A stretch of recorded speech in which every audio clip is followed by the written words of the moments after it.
बिस्मिल्लाहिर्रहमानिर्रहीम। अस्सलाम वालेकुम स्टूडेंट्स। आज हम कर रहे हैं क्वेश्चन नंबर 3 क्लास 9 न्यूमेरिकल्स। मैंने बैलेंसिंग इक्वेशन और क्वेश्चन नंबर 2 जो है इसका फॉर्मूला मैथ से रिलेटेड वो पहले ही सिखा लिया है। प्लेलिस्ट मौजूद है, प्लेलिस्ट का नाम है न्यूमेरिकल ऑफ केमिस्ट्री क्लास 9।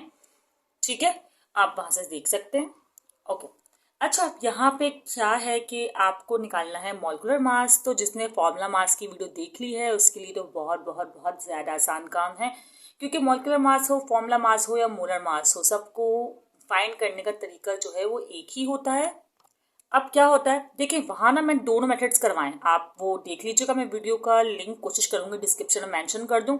मैंने वर्टिकल मेथड भी करवाया है और हॉरिजॉन्टल मेथड भी, लेकिन यहाँ पर मैं सिर्फ आपको अभी वर्टिकल मेथड करवाऊंगी क्योंकि वो सिंपल और इजी होता है और इसको आप करेंगे भी बहुत आसानी से। देखिए, आप देखें इसमें एटम्स कितने हैं, सी है, एटम्स बोल रही हूँ सॉरी, एलिमेंट कितने हैं, सी एच ओ। बस देखिए, ये भी तो एच है ना, तो अब लिख दें सी एच ओ। ओके, अब देखें सी कितने हैं, दो सी हैं, तो आप लिखते हैं 2। और एच कितने हैं, ये एक, मतलब ये 5 और ये एक, ये जमा हो जाएंगे और हो जाएगा 6।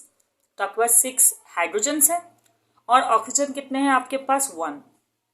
अब आपको एक बात बता दूं कि आपको कुछ एलिमेंट के जो है वो एटॉमिक मास याद होने चाहिए। जैसे कि फॉर एग्जांपल मैं कुछ लिख देती हूँ, जैसे कार्बन हो गया, कार्बन तो उसका 12 होता है, ये आपको याद होना चाहिए।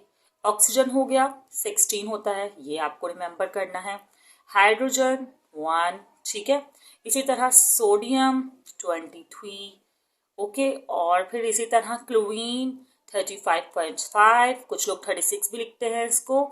और हमारे पास और क्या है, सल्फर 32, और भी अगर कोई आता है नाइट्रोजन 14, ठीक है। इस तरह कुछ और भी हैं जिनकी लिस्ट आपको याद होनी चाहिए। मैं अभी कोशिश करूंगी वीडियो के दौरान और आपको बता दूं। चलें देखते हैं।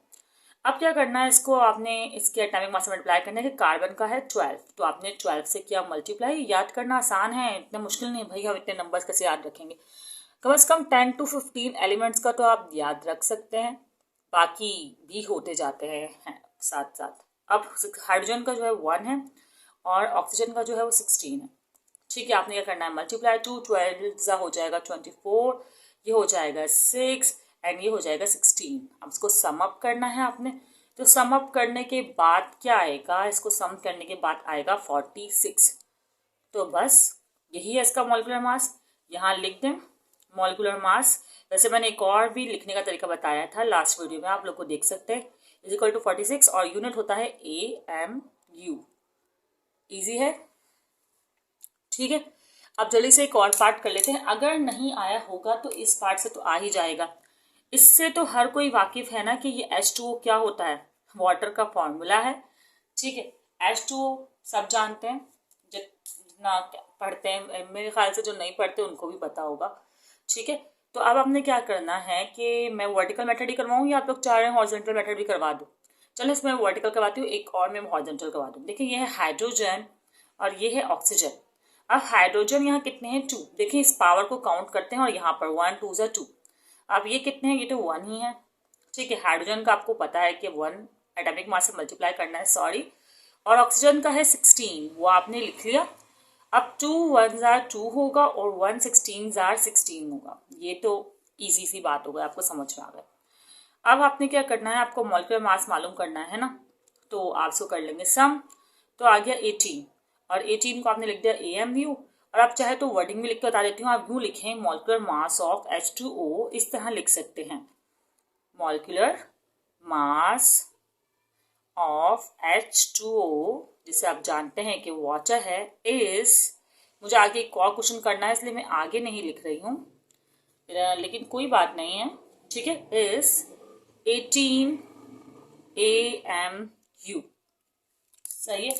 अब जल्दी से एक और पार्ट कर लेते हैं, आप लोग भी साथ साथ कर लीजिए। कॉपी पेंसिल की जरूरत नहीं है, आप उसे माइंड में भी सॉल्व कर सकते हैं, कोई इतना बड़ा मॉलिक्यूल नहीं है ना NH3। अब इसके लिए मैं इसलिए करवा रही हूँ कि मैं आपको हॉरिजॉन्टल मेथड सिखाना चाहती हूँ। हॉरिजॉन्टल मेथड क्या होता है, देखेंगे नाइट्रोजन है ना, तो आप फिर नाइट्रोजन लिख दें 1 इतने, और इसका जो एटॉमिक मास है वो है 14, आप लिख दें 14, ठीक है। उसके बाद आप बनाएं इन दोनों के दरमियान, आप दूसरा एलिमेंट शुरू करने से पहले आप प्लस बनाएं और फिर आप लिखें 3 जो उसके एलिमेंट है और इसका एटॉमिक मास 1। ठीक है, सही है ना। अब आप चाहे तो इक्वल टू लिख सकते हैं, 1 14 जार 14, 3 1 जार 3, तो आपका जो आंसर आया वो आया 17 AMU। यही वर्डिंग लिखिए, molecular mass of NH3 is 17 AMU। अब ये लिखकर दिखाने की तो ज़रूरत नहीं आ रही ना। अब हमारे पास एक और क्वेश्चन है, हम कर भी सकते हैं और आपको ऐसा असाइनमेंट या होमवर्क भी जो है वो प्रोवाइड कर सकते हैं।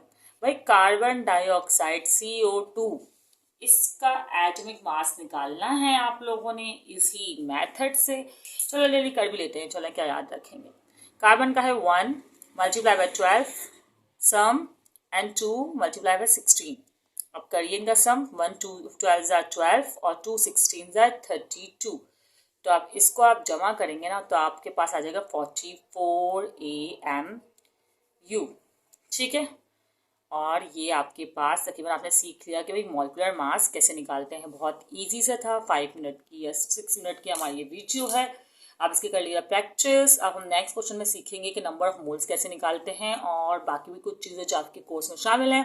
बाकी आप लोग चाहते हैं मैं केमिस्ट्री का फर्स्ट ईयर सेकेंड ईयर या मैट्रिक्स से रिलेटेड कोई भी न्यूमेरिकल या कोई भी टॉपिक एक्सप्लेन कर दूँ तो आप लोग कमेंट सेक्शन में मेंशन कर सकते हैं। दुआ में याद रखिएगा।